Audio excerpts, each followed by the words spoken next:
I'm Jay Flens. Saul Rappaport. Good morning. If you don't know already, we're both psychologists, or at least we pretend to be. We're talking about cross-examination of evaluators, what tests are commonly used, what tests should and shouldn't be used, computer-generated reports, talking about the MMPI-2, the MMPI-2RF, the MCMI-3, the PAI, and the 16PF. It's a lot of stuff to get through in an hour and a half. We're going to try to help the attorneys with how to cross-examine an evaluator who doesn't know what they're doing or doesn't know the manuals or the research. Evaluators, our goal for you, is to know how to answer some of the questions when they ask them, because you really have to know the research and the manuals. And then back to attorneys, when you have somebody cross-examining your expert, and they might be asking questions or providing information that may not be the most up-to-date, what information do you need to know on redirect to challenge the cross-examination? And I'm going to speak to the evaluators first. If you're going to use psychological testing in forensics, and some of you have been to my full-day advanced stuff, you really have to know the literature. You really have to know what you're doing. Doing testing, and that really is advanced level testing to do in custody stuff. And attorneys, some of you may not know the tests. Some of you may not know this stuff. And one of the things that's a good idea is to find somebody in your area who knows this stuff and use them as a resource. I know one of the things that I do a lot of is I'll be retained to help the attorney cross-examine the expert, and I actually will get into writing questions for the attorney. The different areas, you can start with an evaluator's competence. And evaluators may not like hearing this, but in my opinion, psychological testing in custody is the biggest source of error and problems for evaluators. They get themselves into messes. So you can talk about what training have you had in general for custody work, but also what training have you had on psychological testing? You only had one class in grad school? Does that make you competent to be a custody evaluator and use psychological tests? And then how many people have had training on specific tests? How many have taken a forensic use of the MMPI course? Okay. How many have taken forensic use of the Milan course? How many of you have actually been to one of my advanced things? Okay, good. And we talk about that stuff in there, and you get into a lot of numbers and all that. And then we get into the issues of what tests the evaluator decided to use. Some people always use the same tests. Some people don't. We're going to talk a little bit about that. Administration. Tests have very specific administration procedures, and when you mess around with those, you screw up the test. I have a colleague down in Florida who gives custody litigants a very long discussion about how he can tell that they're lying because there are scales that measure lying on the MMPI. And then he sits them down to take the test. Well, that creates all sorts of problems with whether or not that data are of any value. So if I can jump in, the point is that when you're doing a cross-examination of somebody, ask them about their administration procedures. How did you administer them to the test? Where was it administered? What instructions did you give them? And when I tell people, I tell people this when I'm the evaluator. Keep a log of what happened during the evaluation for your protection and mine. Attorneys, have your clients do this. What happened? What was said? What tests were you given? How were they administered? And you'll find that people send the test home still. How many of you have experienced that, where someone who sent home the test? I saw that about 6 months ago. I was shocked. And when asked, Dr. Smith, how do you know that Mrs. Jones took the test? Because she signed a statement that said she did. Okay. All sorts of issues with administration. Scoring, we're going to get into that issue because that's an interesting one, and there's for folks who use Caldwell report, there's some interesting stuff. Interpretation, does somebody know how to interpret the MMPI on their own? Do they have to turn to the computer-generated reports? We're going to get into those issues. And the big thing, and this is what I see lacking in probably 80% of reports, integration. If you give tests in a custody evaluation and you write up this really beautiful description of the test results, and they have no other role in the case, then you might not. I would recommend you don't even give the test, because unless you can integrate it with other data and make the statement of how it relates to parenting and co-parenting of this child, it's really of no value. And that seems to be missing in a lot of these situations. Evaluator competence. I want to talk about this briefly because I put down everything I do. I was once cross-examined because the attorney suggested I was padding my CV by putting down everything I did. All my workshop attendance. Why don't you just put down that you attended the AFCC conference? Well, it's a real simple answer. How many pre-institutes were there? 5. How many sessions are going on right now? 10, 12? If I say that I attended a conference, how do you know what I did? And I made it very clear that the reason I put down each and every one is so you, the consumer, can see what I've done. And I strongly recommend always asking the evaluator for copies of their continuing education. Quick war story. Had a case many years ago. We asked the evaluator for 10 years of continuing education. He hired an attorney. That's an automatic giveaway. And the attorney, who's a psychologist and lawyer, licensed in that same state, said my client has no obligation to keep that information. Well, other than the fact that it's part of our law in Florida that you can be audited 3 cycles, 2 years each, why not keep that information? Right? How many think it's dumb to keep your continuing education? Casey, you weren't raising your hand, were you? No. So the judge said, of course you got to give that information. In the last 10 years, this guy had 1 hour of testing, and it was 9 years prior to that. So that became an issue. Training and testing, we talked about that.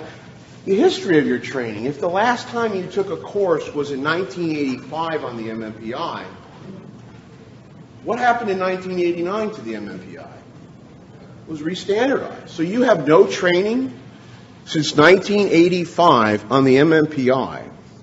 That may raise questions about your credibility as an expert on that test. What was your most recent training?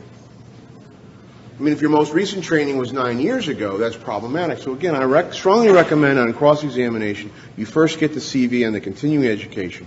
And for evaluators, I strongly recommend that you start picking up some more conference time. Go see Yossi Ben-Porth on the MMPI-RF, Butcher on the MMPI. Go see the Milan folks. We'll get into that. It's a whole other area. But it's good, and this is going to sound weird, it's good to have stuff on your CV that shows that you actually have made attempts to maintain competence. Because if you remember, the APA Ethics Code talks about maintaining competence. And what better way to cross-examine you to show that you have not done that? Training in the custody context. For those of you who have taken a course like mine or other folks, you've had an opportunity to talk about how testing may be different in the custody context. And again, that's an area for cross-examination. If you want to avoid that, make sure that you have some of that. I'm not trying to pad my audience, but I strongly recommend that stuff. And then training in specific tests. Again, there are a lot of tests we use. Obviously, the MMPI is the big one. Everybody uses that. The RF is coming on strong. What training have you had on the RF? For those of you who know Yossi Ben-Porth, guy's brilliant. The MMPI-2 was kind of restructured or reformatted. And from the 10 clinical scales, there are actually only 8. Scale 5 and Scale 0 really aren't considered clinical scales. They pulled out a factor called demoralization. It seems to saturate all the other scales. And that's something we've known about for 50 or 60 years. And then they went into each of the scales. Scale 1 measures physical complaints, 2 depression, 3 is a different thing, 4 kind of antisocial behavior, 6 persecutory ideas, 7 anxiety, 8 aberrant experiences, and 9 hypomania. But in each of those scales, there are some other stuff. They took all that stuff out and they created the restructured clinical scales. They're much tighter than the original scales, but they use the same items. So that's why they could call it the MMPI-2 restructured clinical scales. The RF stands for reformulated, and there's an entire test. It's 338 items. So instead of taking 567 item test.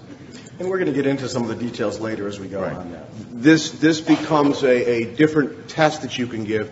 For evaluators who don't know this, you can give the MMPI-2 and also have it scored for the RF. So you're going to run into that. For those of you who aren't aware, there's a big controversy about the RC and the RF, and much of that has to do with certain people not making any money off of it, so they don't like it as much. If you're interested, there's a whole journal of the Society of Personality Assessment that was devoted to a counterpoint on this issue. If you're going to use the RF, absolutely you should have those things and understand. I think that most of the criticisms are without merit. The ethics code are very clear about what is expected of us as evaluators, that we have to administer, adapt, score, interpret, and use all these tests in a manner for the purpose that are appropriate in light of the research or evidence of the usefulness. So that's why Jay's talking about asking them about what is their training. Are they using the test the way it was designed? And if they're not using the test the way it was designed, then they have to describe the strengths and limitations of the test results. So again, specific questions to ask on cross-examination might be, for this particular test, do we have a reference sample or normative data for custody litigants? If so, how did they apply that? If not, how did they take that into account in their interpretation? Talking briefly about some tests or tools that I think Jay and I both would agree should never be used. Jay, if you disagree with me, tell me. In my opinion, the TAT is not a test. It's called the thematic apperception test. It's I show you a picture, I have you tell me a story, and then I tell you what it means. It probably tells you more about me than it will about the person taking it, based on my interpretation. If you see that, your antennas should go up, because there are no normative data or reference samples for anybody. There is not a standardized scoring mechanism that is generally accepted within the professional community for the TAT. I don't know of anybody who even uses one. I do. Do you? That's sad to say. I'm sorry, does Jay use it? Oh, I use it every time. Yeah. It's a screening device for dating. You told me you wouldn't tell anybody that. Sorry. Interpretive drawings. Again, evaluators sometimes will use drawings as a way to help a child feel comfortable. I don't have a problem with that. But once you go to the step of interpreting it, I have a problem with that. There is no standardized way to score and interpret a drawing test or a kinetic family drawing. There's a lot of theory about it. There's a lot of, here's what we think it means, but nothing that says, if you see this in a drawing, it means this. And then really anything without any normative data. Anything that does not have a standardized process of administration, scoring, and interpretation should not be used in a custody case. Do we have the slide that talks about what the definition of a test is? Not a slide, but I can give the definition. Yeah, it's from the Standard for Education and Psychological Testing, 1999. I believe it's on page 3. And basically... I don't know where I put it. Go ahead. Oh, basically it's a standard set of stimuli that are administered using a set of standardized instructions and scored using a standardized scoring system. Here's the exact quote. A test is an evaluative device or procedure in which a sample of an examinee's behavior in a specific domain is obtained and subsequently evaluated and scored using a standardized process. So again, in specific cross-examination questions to an evaluator is, are you familiar with the standards for educational and psychological testing? One of the things that Jay and I talked about when we met about this the other day, and I think you probably want to talk about your stuff but didn't mention it, is tell the evaluators to bring their manuals to court. See if they have the manuals. See if the bindings are bent. You'd be amazed how many times people don't buy the manuals, because nowadays you can buy a test and have it scored through a computer system and never own the manual. It's not required. So ask about those things in your cross-examination. Sure, she asked if it's not required to buy the manual, why should we ask about it, which is a great question. And the answer is because what we see more and more, and maybe not more and more, we've just been seeing it for years in doing our consulting, is that evaluators cut and paste from computer-generated reports and don't know how to interpret a score themselves. Well, going back even further, some of them don't even know the administration procedures. The manual will have some background information on the test, administration, they'll discuss scoring, they'll discuss the standardization sample. And if you don't have that manual, more importantly, you haven't read that manual, you won't know that there are certain things in there that are considered part of the test. There is so much useful information in the manuals that it's vital that evaluators read them. And I know it's monotonous and boring to go through the tables, but it's important because it explains how the test was developed, explains how it was normed, and without that understanding, it's really difficult to do a quality interpretation. So as an attorney, I would ask questions absolutely about whether they own the manual. When's the last time they looked at the manual? Do they understand, for example, Jay talked about instructions. The PAI manual has specific instructions. That's a personality assessment inventory. It has specific instructions that you are to give an evaluee when they take that test. And it's different than the instructions for the MMPI-2. They're not word for word the same. And the MMPI-2 is a little more generic. You can kind of give it to them, let them sit down in a quiet place and do that. The PAI doesn't. The PAI says you need to provide them the certain statements. But you won't know that if you don't read the manual because it doesn't say it anywhere else. So those are the reasons why some of those things are so important. Well, and if you don't do it according to the administration instructions, the entire normative sample is based on the test being administered using those instructions. If somebody gives a unique or a weird set, they've now violated the administration, and you may not be able to use the data from the test. So as a cross-examining attorney, that's one of the things that you would want to know. You want to cover the slide, Jim? Because that was something we talked about.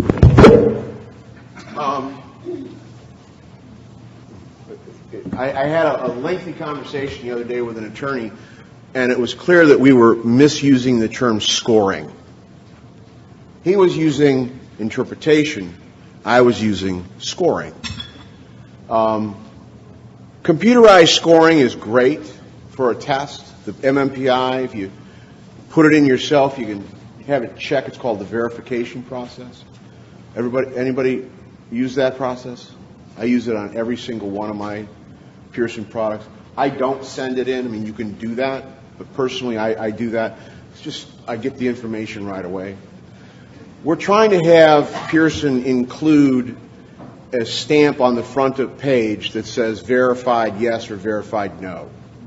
I don't know why somebody wouldn't verify it. It takes me roughly 4.5 minutes to enter an entire MMPI and then to redo it. So I spend a total of about 10 minutes, and I make sure that I don't have any errors. It's a little hard. I've asked PAR, Psychological Assessment Resources in Florida, to do that for the MMP, or the PAI, and all of their other products, and they're talking about it. So one of the ways you can do it, you can enter it yourself. You can send it in to be scored.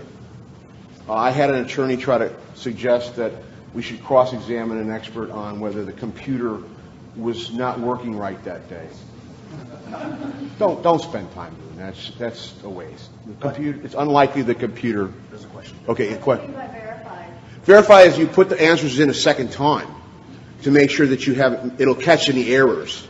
And you know, I've been doing this a lot, and every now and then I have a couple, 3 items, and it grabs it for me. Hand scoring. How many people still hand score the MMPI? Do you really? Wow. Now, what's interesting, there's been some studies that have looked at hand scoring versus computer scored. And what you sometimes find is that the T-scores on the profile sheets, or if you look up the T-score transformations, will be a little bit different than the one that the computer gives you. And they may be off by 1 or 2 points. In reality, that may not matter. I don't know if you've ever been cross-examined on that. I would tell an attorney, don't waste your time doing that. The only thing that I would say is that the problem with the hand scoring is it's more likely to have errors in it. And there is research on that. So I would recommend, if you're going to be doing forensic work of any kind, I would recommend not hand scoring. Now, we'll get to something in a minute. Obviously, there are templates. You can, with the, for those of you who use the parent-child relationship inventory, how many use that? Yeah. Interesting test. There's a scoring system available, but it also comes with an interpreter report, and I don't want that. So I put together a scoring thing that just adds up the numbers. And I can share that with anybody, or on cross-examination. Obviously, you want to make sure that the templates align. I've had people misalign templates and stuff like that.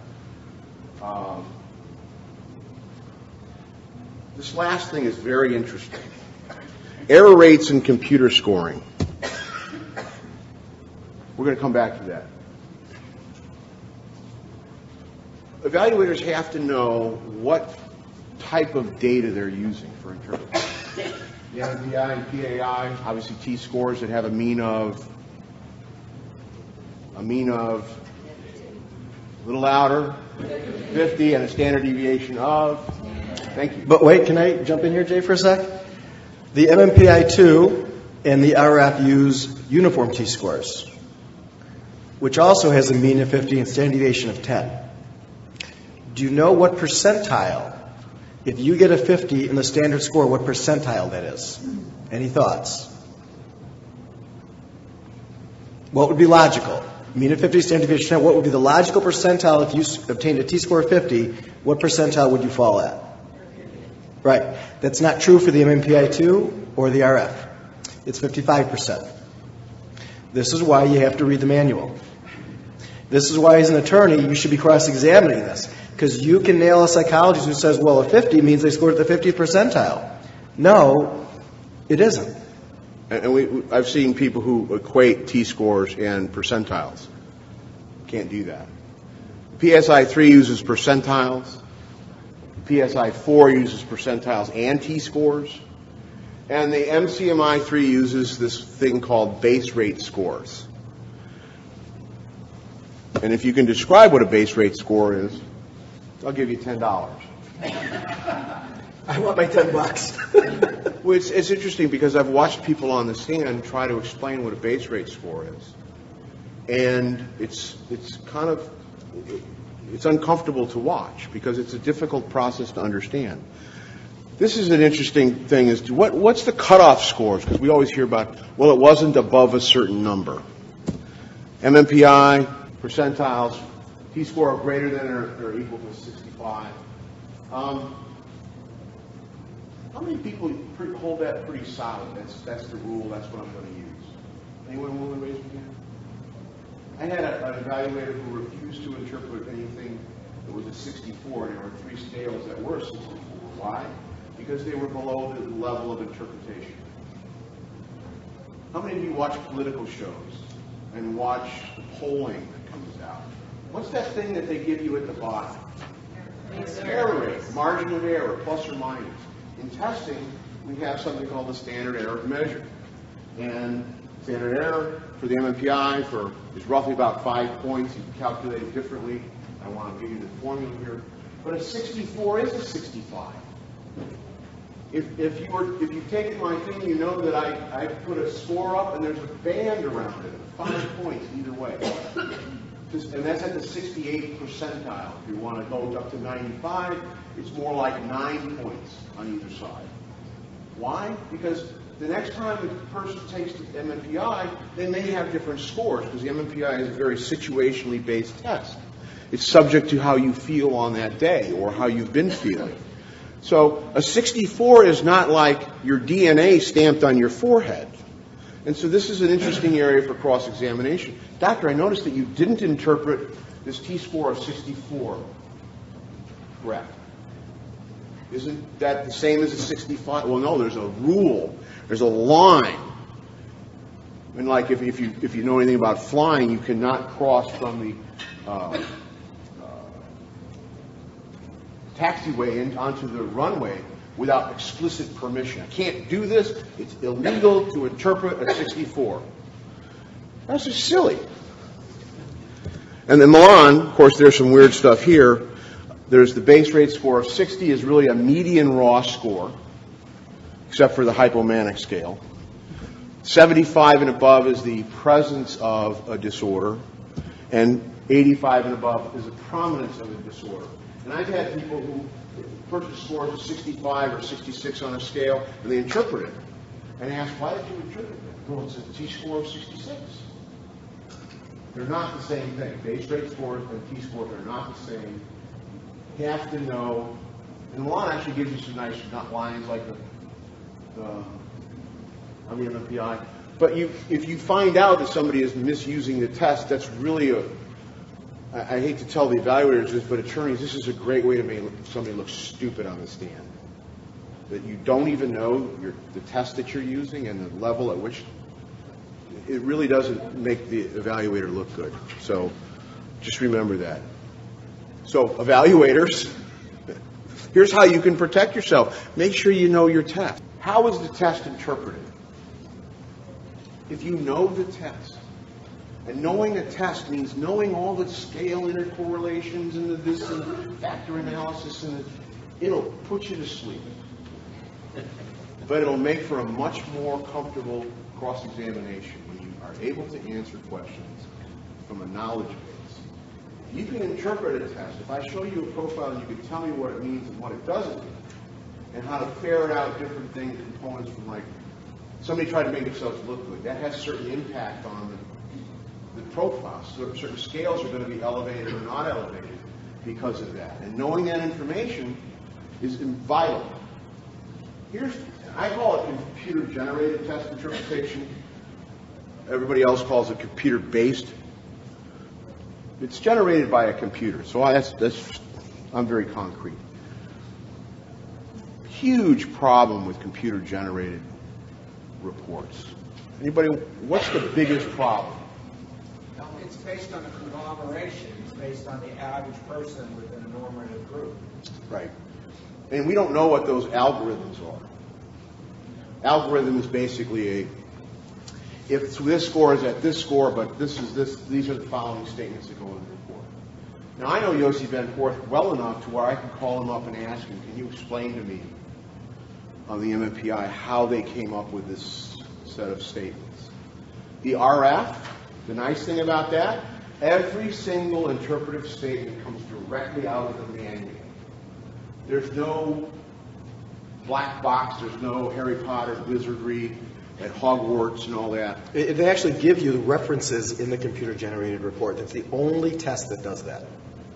And the other problem is, as you mentioned, it's a general statement about anyone with those scores, regardless of context, will get the same interpretation.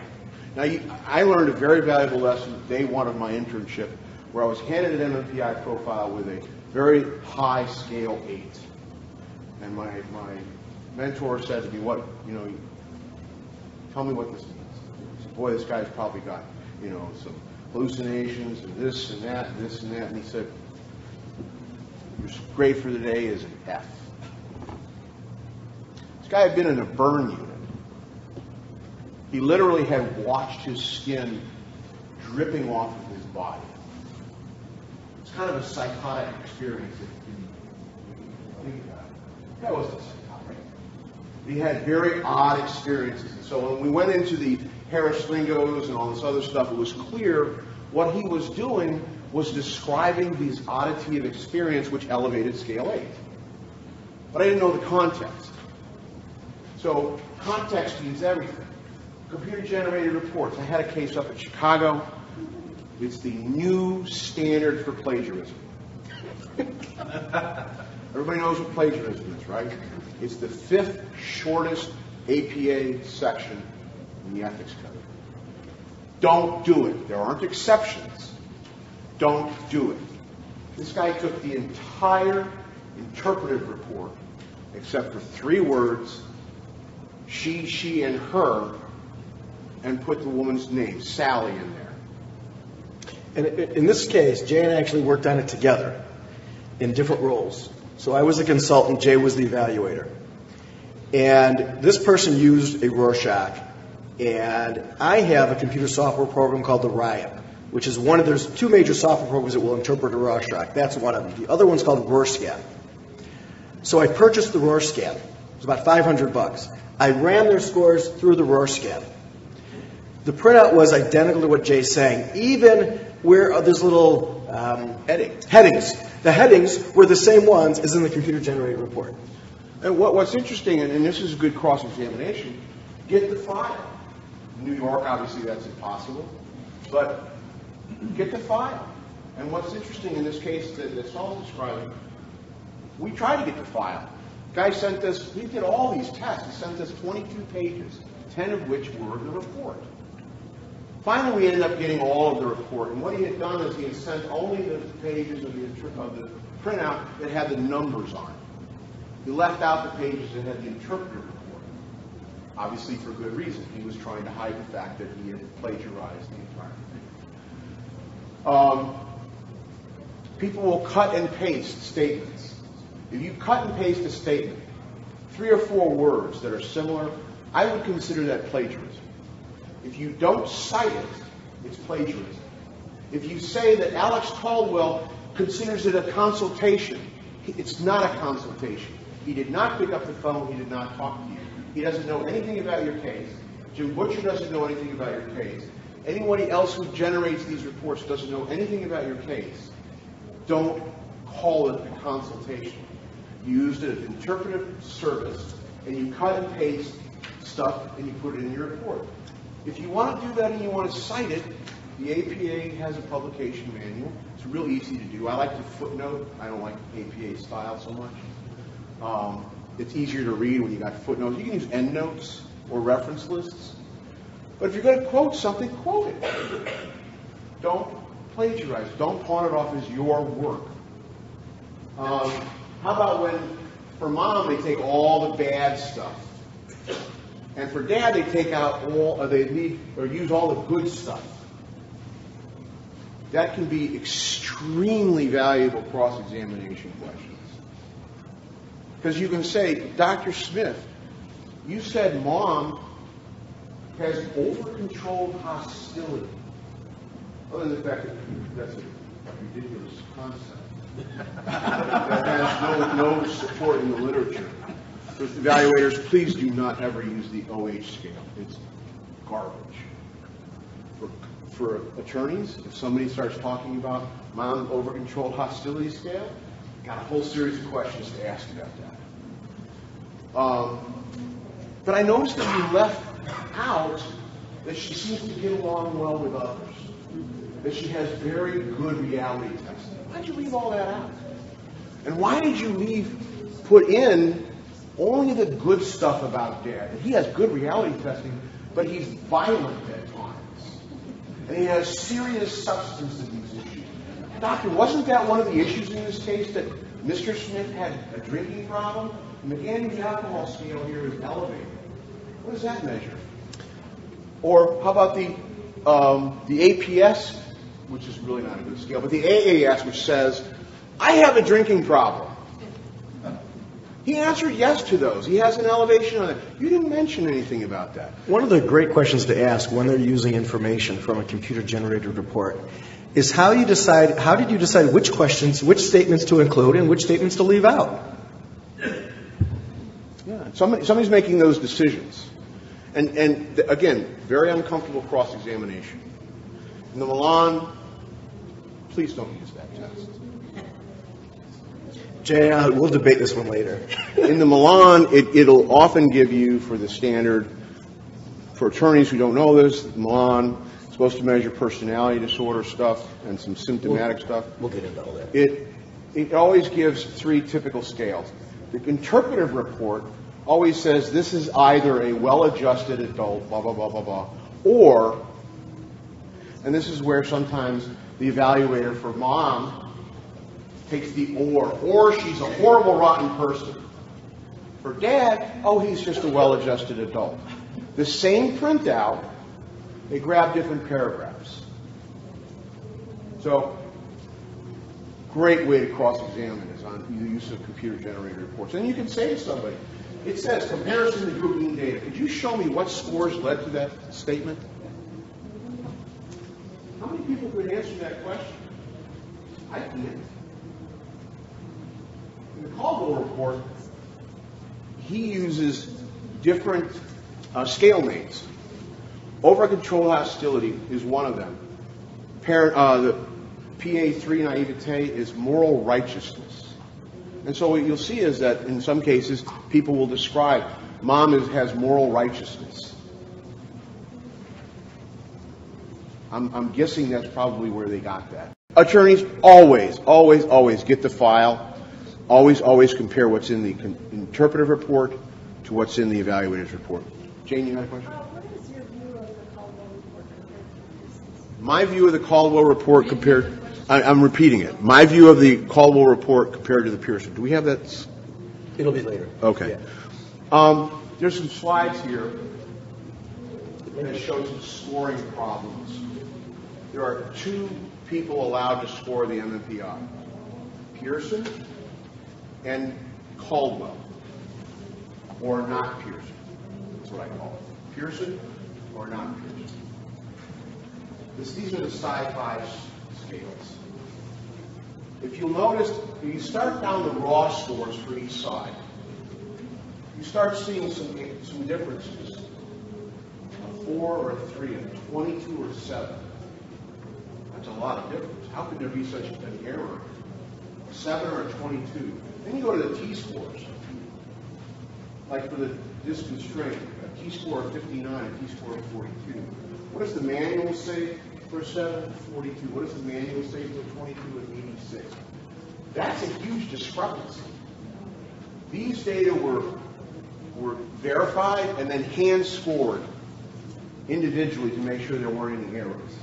By the way, you cannot get a T-score of 21 on any MMPI-2 scale.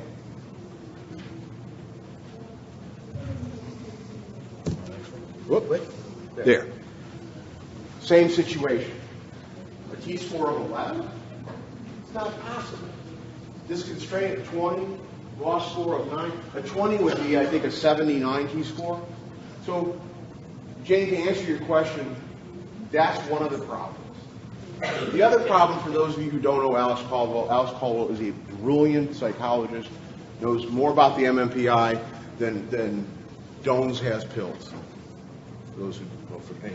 I'm probably showing my age now. He has an interpretive report available. The problem is, he will tell you that, and people believe, that he has renormed the MMPI using custody litigant data. That's not true. The MMPI has one standardization sample, and that's it. He does have custody data, but it's not normative. He's not renormed the test. I'm reviewing a report right now where the evaluator has said, Dr. Caldwell has renormed the test. That's not true. Many of the things that he describes in the report are what he believes as opposed to what the research supports. He likes to use the status scale for interpreting whether or not the K scale is elevated because you're a rich person or a non-rich person, a educated person or a non-educated person. The only research on that scale is the guy's original thesis in the 50s. I am not comfortable. He believes scale 4 measures attachment. There's a tape of this conversation where he says, well, that's because people in prison often have elevations on 4, and they often have attachment problems. And I said, Alex, there's nothing to support that. I said, I know, but that's how I believe of it. So if scale 4 is elevated, you're going to get comments about mom or dad's attachment. And I'd say there's very few people who use the Caldwell report, at least in the Midwest. I know the West Coast it's much more common. All right, so we want to go through some specific tests and talk about how to cross-examine specific tests, and if for evaluators, how to deal with these kind of questions when you get them. One of the first things is there was a study done in 1997 by Ackerman and Ackerman, and what they did was they asked a variety of mental health professionals, how often do you use this test and how often you use it? And I'll get into the problems with the study in a little bit. They then redid it with Ackerman and Bray. It was actually Bray's dissertation in 2008. And what Ackerman reports in 1997 and they report in 2008 is that 92% of people used the MMPI-2, and of those using it, they used it 91% of the time. In 2008, it went up to 97%. The problem is the way they asked the questions. They asked a question such as, have you used the MMPI-2 in a custody case? If you used it once 10 years ago and that's the only time you used it, that counted. So the way I see this data used is this, and this is why you have to know both sides of the coin, is I've been on the stand and I've consulted in cases where the attorneys will ask questions such as, you're familiar with the Ackerman and Ackerman study, yes. And you're aware that the MMPI-2 is used 92% of the time. And evaluators will say, yes. But it's not true. That's not what the study was saying. So you have to understand the studies. I go back and suggest you read the Ackerman and Ackerman study. I suggest you read the Castagna and Hagen study where they re-looked at the Ackerman and Ackerman data. The Ackerman and Bray. And I'm not going to get into all the numbers. I mean, clearly I think the MMPI-2 is the most widely used test in a custody case. There's no question about that. The Rorschach, I will tell you, and I know there's people who disagree with me on this, I will not use it in a custody case. I know some people will. I know some people back it. I'm not a fan of it in custody cases. But I want to talk about David Martindale and his colleagues published an article in 2012 where they basically re-looked at what Ackerman and Bray did. And they talk about that the data actually reflects the percentage of psychologists who've ever used the test, not who currently are using the test. And that's an important distinction. They go on to state, in our view, the survey does not provide useful data concerning the custody-related practices being employed by a majority of psychologists. Here's why this is important. I see attorneys cross-examine psychologists or evaluators on why they didn't use tests, and they use these Ackerman and Ackerman and Bray studies as the basis that you're not doing what is generally accepted within the professional community. And what Martindale and his colleagues are saying is, it's not generally accepted. The data is not entirely the way they describe it. Well, the other thing about, if you're in a Fry state, and part of Daubert is also Fry, you'll find that some of this data, they use tests like drawings. But we also have an ethical obligation to use tests that have both reliability and validity. And so even though it may be generally accepted, in my opinion, it's dumb to use a test that doesn't have established reliability and validity. So these things can be both a sword and a shield. But again, and this gets to a thing that Saul and I strongly recommend for both attorneys and evaluators. Evaluators, you really have to know your literature. And I don't mean just read the introduction and the discussion. Go through it. Do the data support what the opinions are? And attorneys, make sure that you're familiar with our literature, or find somebody who is to help you consult on the case. Because there's some nuances that can really alter how certain data look. And we're going to talk about some of those exact examples. But Jay's point about the sword and the shield is a great one. Because I see these Ackerman and studies used as a sword and a shield. And as an attorney, you need to know both sides of the coin. Because if you are representing somebody and the other person on cross drills the psychologist about how they didn't do testing when they should have because this is what's accepted and these are commonly used, you have to know on redirect how to handle that. And that's why you have to go back and see the Martindale article as well. Another specific concern I've seen raised in cases, custody with the MMPI, we're talking about now, the MMPI-2, is that in the normative sample, there's a relatively high SES level, socioeconomic status. So the argument that I've seen attorneys use is, therefore, if you have a lower income person, this may not be a good comparison group. But if you know the literature, Shinka and Lalonde in 97 recalculated the norms with a sample designed to match the national SES distribution, and there's no meaningful difference. Again, I've seen it used both ways. But this is why, as an evaluator, you need to know the data. This is why, as an attorney, if you have somebody who's doing the cross who brings up the SES issue, and you don't know about the Shinka and Lalone study, you may end up having your client look bad, or the evaluator pointing out that, yeah, maybe there's a big issue here when there isn't one. We talked briefly about different scores. Yes? I'm not a psychologist. I don't know what the I would say no. Yeah, I would say no, too, because they're just going to bill it right to the client. Well, an MMPI to score, once you bought the package, which is a couple $100, gives you 50 protocols in the manual, it costs $10 to score it. If you do the interpretive, it's $50. Mm-hmm. I mean, and to me, that's part of the cost of doing business. Yeah, it's not that expensive to have computer scored. Yeah, no, the big thing where you get into money is when you buy stuff like the Rorschach interpretive, scoring an interpretive. That's about $600 for the Right. for the Rorscan. But again, you know, if you're doing 100 or 200 of these things, the time savings is amazing. For the person who hand scores the MMPI, if you do all the clinical scales and then all the Harris Lingos, you just take in an hour of your time, where I can get it in 10 minutes. And then I want to get a little technical, so if this is unclear, please feel free to ask questions or tell me not to be so technical. But as I mentioned before, as Jay mentioned before, there's different kind of scores. The MMPI-2, the clinical scales and the content scales are using uniform T-scores. So I'm not going to get into how that's developed, but it's a different way of creating the T-scores. But the Harris Lingo scales and the supplementary scales are all using linear T-scores. So as evaluators, you need to understand the difference, okay? And so as an attorney, if you want to make an evaluator look like an idiot, I would ask them to explain, do you know which of the scales on the MMPI-2 use linear T-scores and which use uniform T-scores?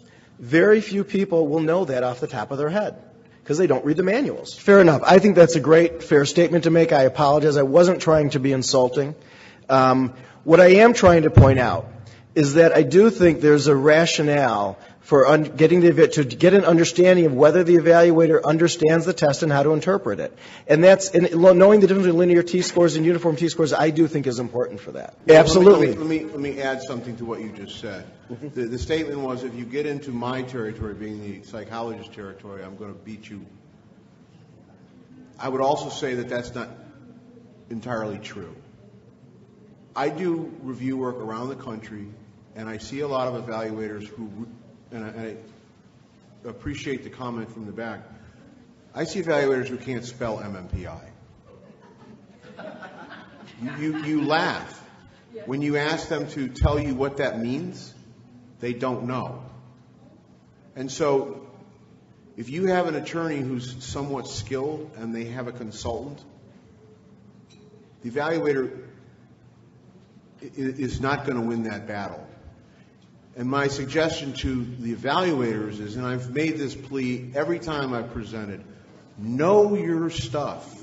Know the stuff about the good, the bad, and the ugly of your test. Read the manual. Make sure that you're following the typical ways of interpreting. Because then when it becomes, you want to get into my territory, bring it on, I'm in good hands. However, in my opinion, and this is my opinion, we need to raise the bar for evaluators out there. We're not bringing our best game to the table. And I would echo what Jay's saying, and I'd probably even go a step further. Again, I don't think the goal is to make it right. It's not to make an evaluator look like an idiot, but the attorney's job is different than the evaluator's job. The attorney's job is to help their client win, not to do what's best for the kids. And, I mean, to some degree it is. They do have to look at what's best for the kids, but they're there in a trial. They're there to help their client win. And they're going to do things that are going to try to make an evaluator look bad, and that's why evaluators, you need to know the data. Yes? I'm a judge. Mm-hmm. There's a battle of the experts. I'm going to pay attention to little things like that in determining which of the experts has the most credibility. The other reason why it's important is if you don't know that uniform T-scores do have a mean of 50, but it's the 55th percentile, then you may misinterpret the data. I'm going to skip over some of this just for time's sakes. And by the way, we have some additional slides in here, so if you want this presentation, email either one of us and we'll send it to you. Be aware for the MMPI-2. I assume, does everybody know here that there's reference data for custody litigants on the MMPI-2? Yes? Okay. That there's reference data for custody litigants for the MMPI-2. Okay. So an evaluator, when they're interpreting the MMPI-2, should be comparing the scores against two sets, the standardized sample and the custody litigants. I recently consulted in a case in a state far, far away where the evaluator on trial did not compare it and did not know that there were reference samples for custody litigants. They also couldn't explain, as Jay pointed out, what the base rate scales 75 and 85 meant on the MCMI. So it's very important that you know the data and that you know that there's comparison groups for custody litigants. Also, if, let's say, you have an evaluation where you're working with Asian Americans, okay, there's a study out that looks at the effects of acculturation on MMPI-2 scores.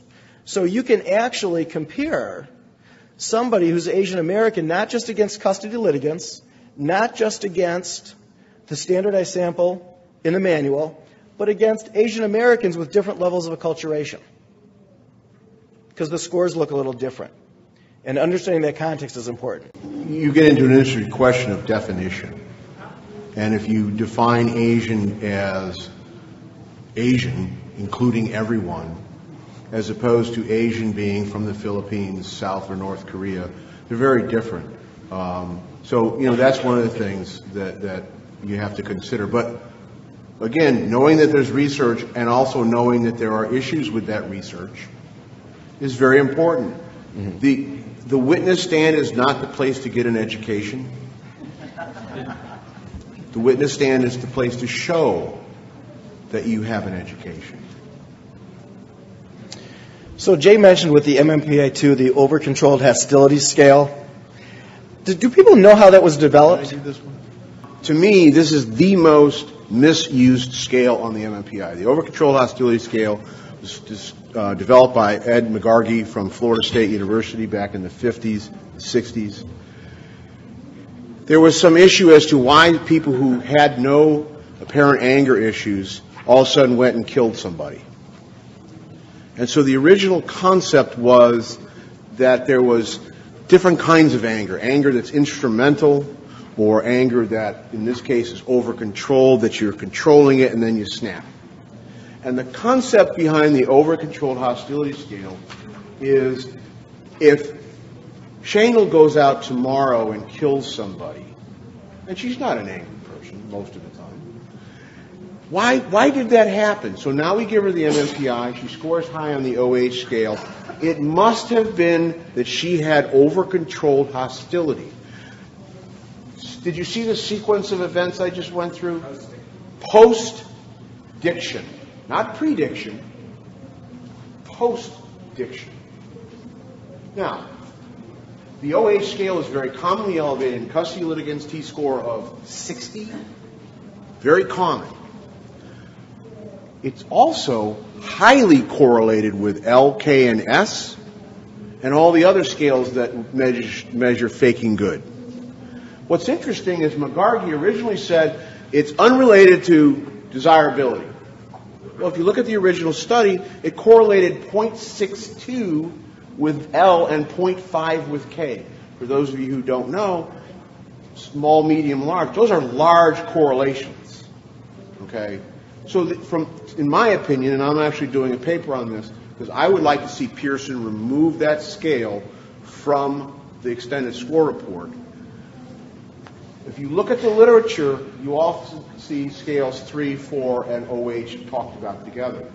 They're all related to faking good. Scale 4 has what? A K correction factor, which, by the way, for those of you who aren't familiar with the K correction, it has never been shown to accurately predict the non-defensive profile. You know that there's not one paper out there. All MMPIs come with K-corrected scores.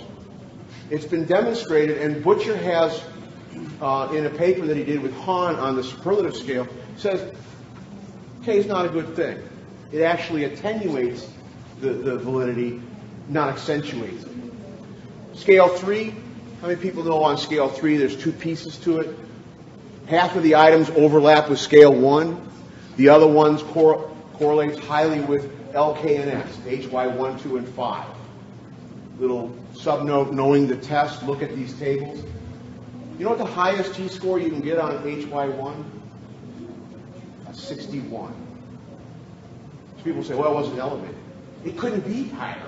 You can't get a higher score than that. So the over-control hostility scale, I see people write 2 paragraphs about how mom or dad or both, sometimes mom has it and dad doesn't, but they have the same scores, that they have this over-controlled hostility, that they have anger issues. That's not what the scale was designed to measure, and by the way, the research shows it doesn't. Strongly recommend that you do not interpret this. And you can say in there that the research does not support this, or you can even, if you want to, blame it on me.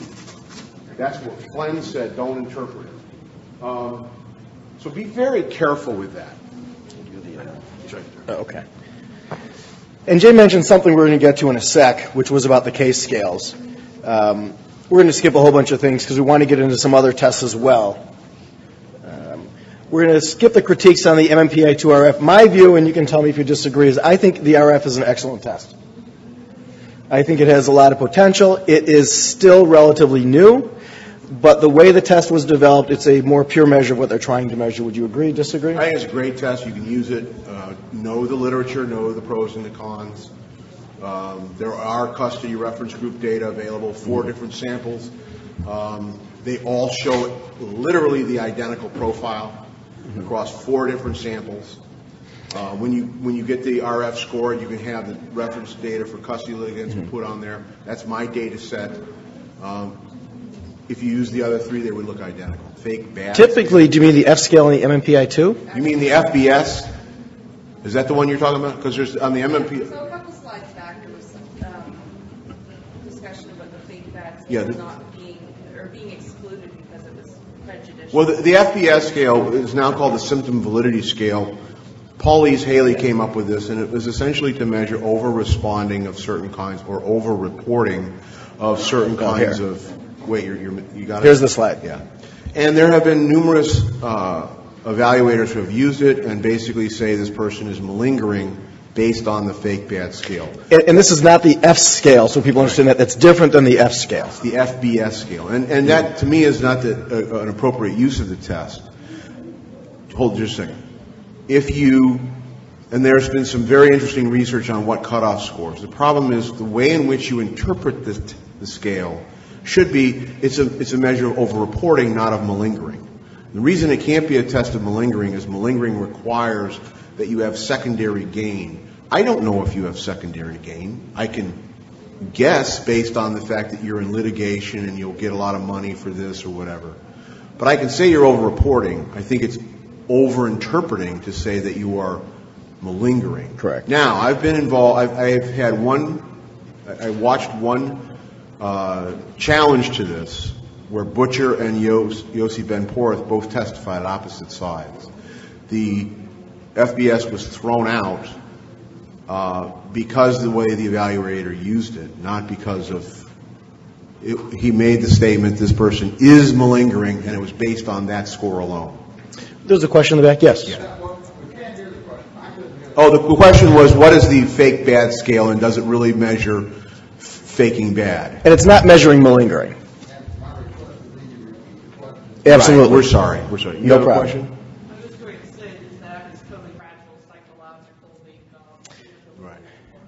And that The question, or the comment was more of a comment about how you see this in a lot in vocational rehabilitation course evaluation. the problem is often not with the test; it's with the interpretation. It's with the evaluator. So I want to switch quickly for a little bit and cover some other tests to hit some highlights of things that we think it's important that you know. So the personality assessment inventory, I'm seeing used more and more throughout the country in custody evaluations.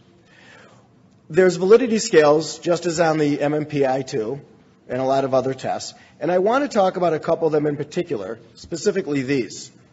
So the PIM is the positive impression management. And what I see evaluators do is they interpret this as like an L scale or a K scale. It's a lying, it's defensive, and in fact, it's kind of a combination of L, K, and S in terms of its correlations. It kind of fits in between. But anyway, remember before we talked about that the PAI has a mean of 50, a standard deviation of 10, and people use 65 often for interpretation, just like the MMPI-2. On the positive impression management scale, they use a 57 to trigger the interpretive report as being positive impression management, not a 65. And if you read the manual, and this is why knowing the manual is so important, what the manual tells you is that there's a 30% false positive rate using the 57 as the cutoff. And that there's a different cutoff score you can use that's higher that might be better in a lot of situations.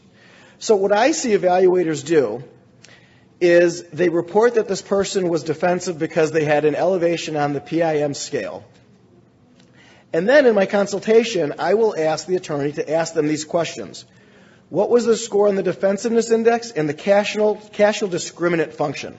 These are other two scales on the PAI that measure defensiveness. And what I see a lot of times is the PIM's elevated at a 57 or 58, but the defensiveness index and the casual discriminant function are not. As evaluators, you need to know those scales, because what I have seen in trials, in fact, I had one recently where I consulted, and the evaluator said, I'd never heard of the casual discriminant function. And the attorney said, I'd like you to open your computer-generated report to page 3. Do you see where it says casual discriminant function? What does that mean? I don't know. Okay? And the reason why that's important is, again, it's not about making an evaluator look bad. It's about making sure the data is properly interpreted and presented to the court. Because without the attorney doing that, the court would have assumed that this person was very defensive when in fact they weren't at all. So it's important to look at that. The MCMI, Jay, I know would strongly say should never be used in a custody case. I've heard him talk, and he would agree with that. I think that's very safe to say. I used to use it. I stopped using it more recently. I don't use it much anymore. There are a lot of problems with it. I disagree with Jay a little bit. We've had this debate. Because I think you can use it as long as you truly know all the research on it and how to interpret it. But with the re-norms that came out a few years ago, there's not really new research on how they re-normed it, and that's the problem I have with it. Yeah, a few years ago, they came out with a new standardization sample. It addressed in part the gender bias issue that females tended to score higher on the histrionic scale and the compulsive scale. So females got less histrionic, males became more. The problem was, in the manual, the reason they decided to go to these new non-gendered norms had nothing to do with that. I mean, it was very clear that there was a gender bias issue. The same raw score led to, for the histrionic scale, 17-point higher difference for women. And there's no corresponding difference in the population for histrionic personality disorder. Same thing for compulsive and narcissistic. So what they didn't describe as the gender bias, they said, well, the MMPI has non-gendered norms, so therefore we did it. If you know about the MMPI non-gendered norms, there are additional norms that are used in federal employment issues. They are not to be used on a day-to-day basis because there are some differences between the way men and women score. But that's based on normative data, not like what the Milan did. The other problem, and here's where I always come down to, you can talk about the gender bias, you can talk about the fact that nobody really knows what those correction factors do or how they're used.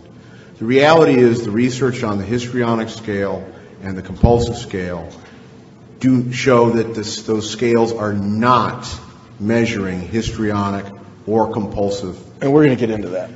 And, well, I want to just make sure I cover this. The data on the narcissistic scale, about 50% of the research is for and 50% is against. If you're using a test where the commonly elevated scales are not measuring what they're purported to be using, what kind of an awkward position does that put you in? For a variety of reasons. One, I mean, I've had people where mom's a histrionic, blah, blah, blah, blah, blah. Well, yeah, but that's not what the research says. So now you've just pissed off one of your custody litigants.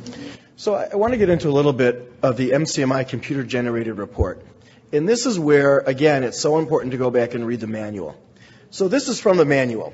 Normative data and transformation scores are based entirely on clinical samples and are applicable only to individuals who evidence problematic emotional and interpersonal symptoms who are undergoing professional psychotherapy or psychodiagnostic evaluation. So there's a question, although one would argue this is a psychodiagnostic evaluation, there is a question of whether it's applicable. They also state about their own computer-generated report, this is in their manual, we find that the results prove to be on the mark for about 55 to 65% of patients to whom it's administered. That means 35 to 45% it's not. Let me ask you, how many of you would be willing to use a test where there's a 40% error rate? That's just a little bit better than chance. Now, this is also from the manual. Examinees who try to portray themselves in the best possible light, by the way, rumor has it custody litigants tend to do that, may have a low score on scale X and a high score on scale Y. This is the validity scales. Research with the MCMI-2 test pointed to a tendency for such individuals to have elevated scores on some of the personality scales.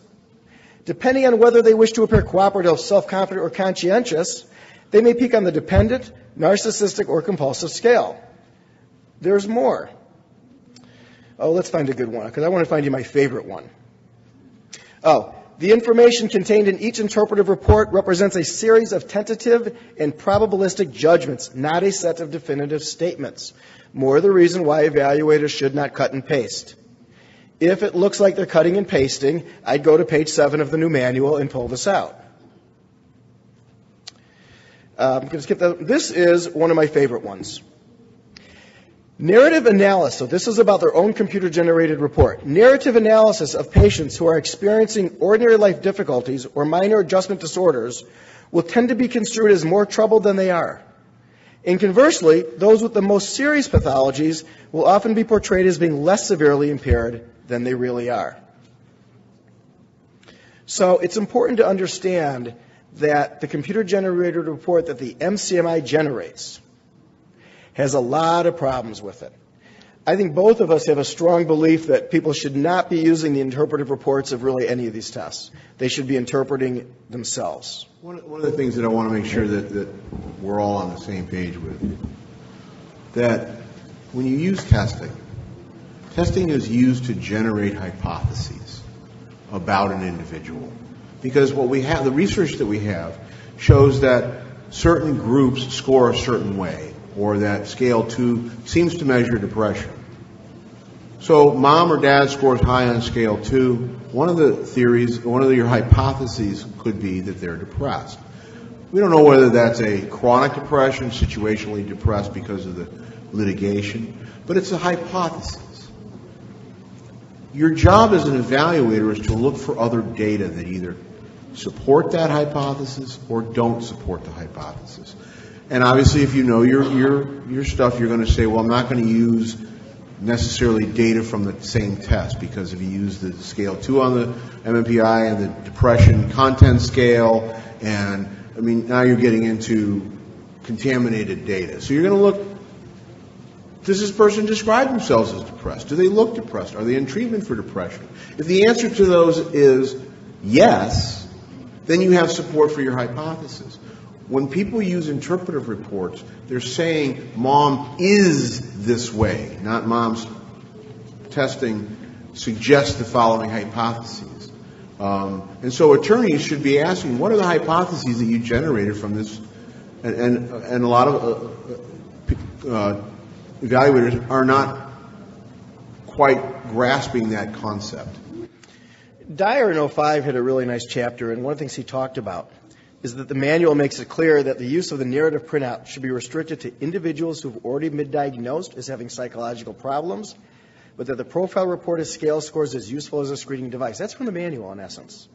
So the interpretive report should not even be used, according to their own manual, at least from the second edition, unless they were already previously diagnosed.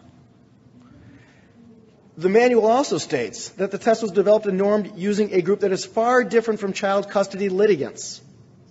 And the manual even says the user should become knowledgeable about both sides of this controversy before deciding whether or not to use it. So Jay mentioned, and this is real important, the histrionic, narcissistic, and compulsive scales. And just to reiterate what he said is that previous research with the MCMI test has shown that the elevation of these three personality scales may at times reflect personality strengths rather than personality pathology. This is not me saying it. This is not Jay. This is the manual for the test. That's where that quote came from.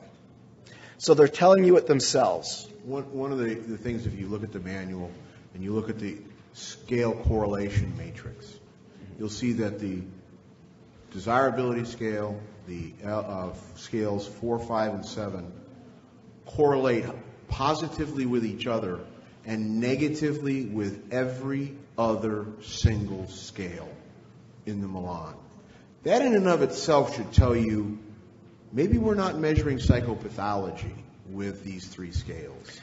So when you have a report where you see them describe somebody as histrionic or narcissistic, I'd want you to get that data from the computer-generated report to see if that's where it came from. And then you can bring up a great chapter by Craig from 2005 that talks about the histrionic scale correlates positively with positive attributes from the 16 PF test, negatively with items pertaining to maladjustment. It's relatively absent in co-types of clinical populations, and is actually non-clinical healthy functioning adults, they obtain elevated scores. The compulsive scale on the MCMI correlates positively with measures of mental health and negatively with measures of psychopathology. So clearly, these scales are not measuring what they're designed to measure, at least in custody litigants. As Jay pointed out, the narcissistic scale, there's an inconsistent pattern. Well, and what it boils down to is if you are using a test for which the scales that are most commonly elevated are not valid, why on earth are you using that test? I mean, and to take it a little bit further, you run the risk of getting an ethics charge, a licensing complaint, or a malpractice claim filed against you for this. This is, and I see evaluators who are not familiar with any of the literature regarding the Milan. They're not even familiar with the original study by Lampel back in '99, the McCann et al. Study in 2001, or Heinen's work, or Halen's work on the normal quartet, or the Craig chapter. And if you're on the stand and you don't know the literature about your test, Mindy made the comment, we don't want to, slam these people, but I'm sorry, at that point, maybe you deserve to be slammed. Well, but my issue is, again, whether you deserve to or not to be slammed, it's that you need to make sure the court has accurate data and has accurate interpretation. As an attorney, in your cross-examination, if they are misinterpreting these tests, you need to bring it out. Because otherwise, the judge may come away with a complete misunderstanding of who your client is or who the other client is, the other party is. So to ask questions such as, are you familiar with the research on the histrionic scale and the fact that it doesn't really measure histrionic personality disorder? Asking those kind of questions can be very important. Same with the compulsive scale. I think it's important. There's, on the MCMI-3 computer-generated report, they have something called Grossman Facet scores. Does anybody have an idea how many actual research studies that have been conducted on this? Close. Hold up your hand again. What you did last time. No, close. There is one. There's one. Yeah, there is one. But that came out in the last, 12 months. No. The dissertation. Okay. I thought you meant additional. He's right. There's no actual, in peer-reviewed journals, research studies. Now, if you do a lit search, you will find, because I did this a few weeks ago, 3 articles or book chapters about it, all either written by in Milan and Bloom's book or by Grossman. Nobody else. No actual research. And it's been incorporated as part of the printout. Mm-hmm. And if there's a paragraph that you'll get if one of those are elevated in the interpretive report. Boom, boom, boom. Mm-hmm. So, again, be careful. Want to cover a quick couple things, then leave some time for questions. So the 16PF is a different kind of test than the MMPI-2 or the MCMI, and let me explain why briefly. Rather than have labels that are all pejorative or negative, such as depression, anxiety, psychosis, whatever, schizophrenia, and have all these questions that are designed to measure that, the 16PF uses positive words. So they're trying to measure more positive attributes, extroversion, outgoingness, sociability, warmth, abstractness, things that might produce less defensiveness. Okay? And so it might be a nice complement to the other tests, which are clearly geared more at looking at personality pathology or psychological problems.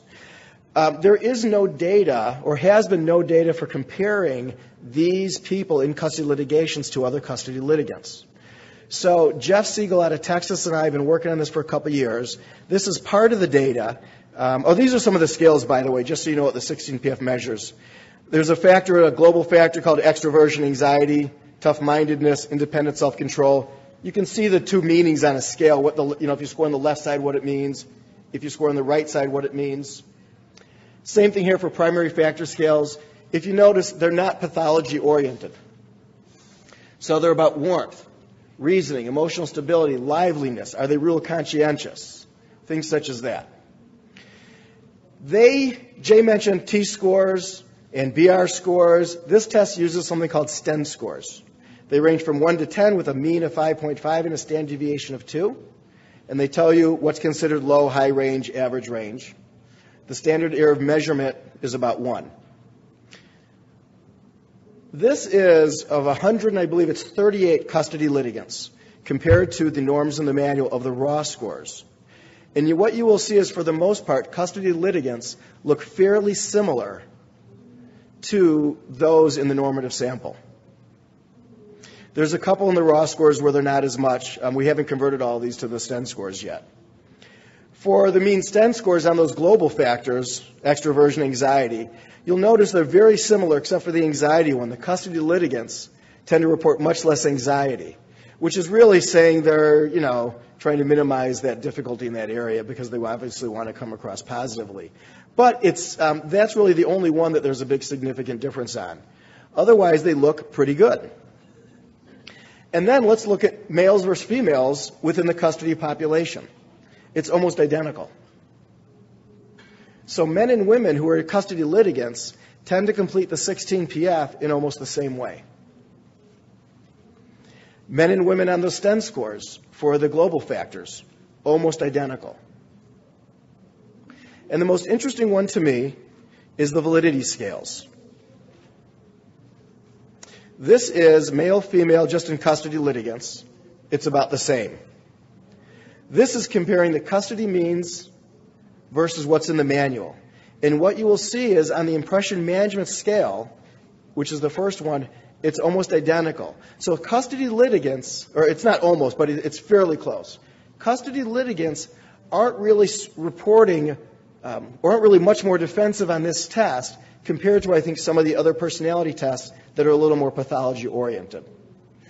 So hopefully we'll get this data out within a couple of years. The infrequency one says they're basically not reporting a lot of unusual experiences. And acquiescence is, are they tending to report true? Custody means are elevated there. So they tend to answer true to more items than what's in the manual. But as a whole, the point is that, as we talked about earlier, if you're going to be using a test in a custody case, you want to be able to compare it not just against people who are in the standardized population from the manual, but against custody litigants. And this is an opportunity to do that with the 16PF. Any questions? We'll stop there. Mm-hmm. Could you talk a little bit about the use of tests for children and adolescents in the context of custody litigation? The question was, can we talk about the use of tests for children and adolescents in custody values? Do you want to cover that? Or? One of the ones that we use a lot, and there's some custody data, is the Parenting Stress Index by Dick Avedon. It was just renormed. It's now the PSI 4, was the 3. The custody data that I have from the 3 and some of the newer stuff on the 4 shows it's almost identical. The PSI measures stress coming from a child, stress coming from the parent, and how that may impact their relationship. The average custody litigant scores just outside the defensive range, but that's because of the way the defensive scale is measuring things. It's only measuring attributes of the parent. So you can have a parent who looks like they're non-defensive, but the child's scores are so low. My child is completely unstressful. And the only children that I know that are like that are children who aren't living in your home. And what's interesting is these people are scoring way down at the 5th percentile. They're not even the normal stressful kids. It was originally designed to help for targeting kids who were at risk for being abused. So that's a decent test. And there's some other ones, but I can go over some of that. Were you asking, though, about specific tests to give children? Yes. Oh, that's what I thought. You know, I don't test kids very often. I don't find it to be particularly helpful. I very rarely do. What I find more helpful is talking to teachers. And the kid. Yeah, and the kid. There have been occasions where I've tested kids, but it's the rarity, and only typically when there's a request by the court for that to be a part of the evaluation for some reason. if it is, It depends what they're looking for.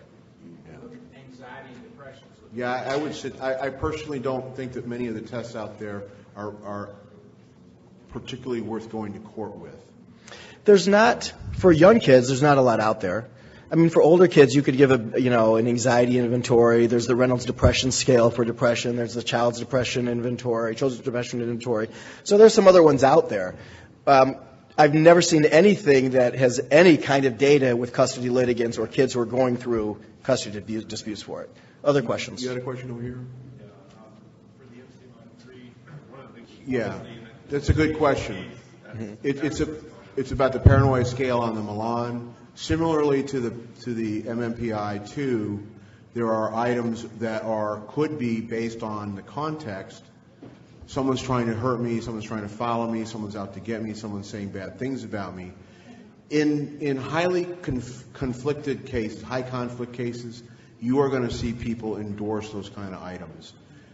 It's impingent on the evaluator, and this is an interesting thing for the attorneys and the evaluators, where people say, well, mom had a high scale 6, therefore she's paranoid, she's suspicious. No, looking at the items, well, she is being followed. We know from discovery and cross-examination that dad's having her followed 24/7. Or someone is trying to hurt her. Mm-hmm. She's being stalked. There's a difference between paranoia and reality. Paranoia is, I think they are, and reality is they are. So the ethics code says you're supposed to go over testing with people. Unless they're going through a forensic evaluation, you don't have to. In my opinion, why not? I can't adequately interpret scale 6 without looking at the items and asking mom. The other thing is there's some other items. My favorite is I see people and things that other people don't see. And people will answer that yes. And when you talk to them about it, because it's a critical item on the MMPI, they say, I'm very attentive. And I may see something that other people miss. What it's supposed to be asking is, do you see things like little animals? And so what you find out is that some of the items that they've endorsed, they didn't endorse because of psychopathology. So lesson to be learned in that is, yes, there are items, and they're related to the case, but also always go over testing. Well, and that's just not the paranoid scale. Any scale where there's a significant elevation, I go back and do an item-by-item analysis because I want to know what tends to be triggering it, and is it contextually oriented or not. Yes?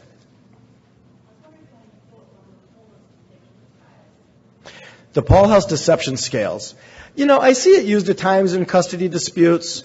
The problem I have with it is it only tells you how they answered the questions on that test.